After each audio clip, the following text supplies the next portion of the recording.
There was an idea to bring together a group of remarkable people. To see if we could become something more.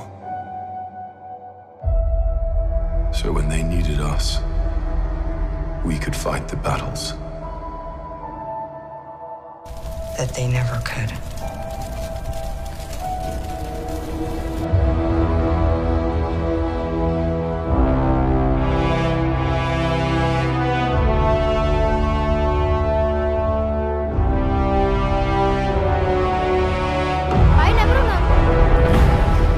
వీటన్నిటికీ కారకుడు 200 ఏళ్ల రాక్షసుడు.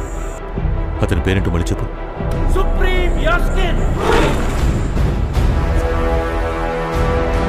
చావుకి నేను చాలా ప్రాణాలు ఇచ్చాను. అది నాకేం చేయదు.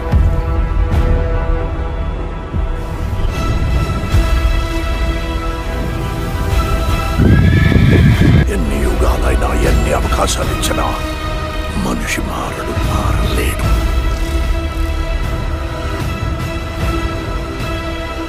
భయపడకు, మరో ప్రపంచం వస్తుంది.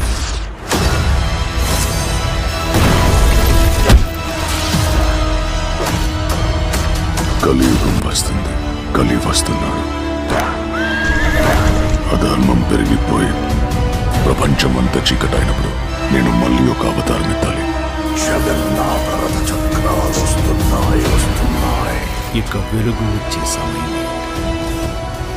అతను వస్తున్నాడు.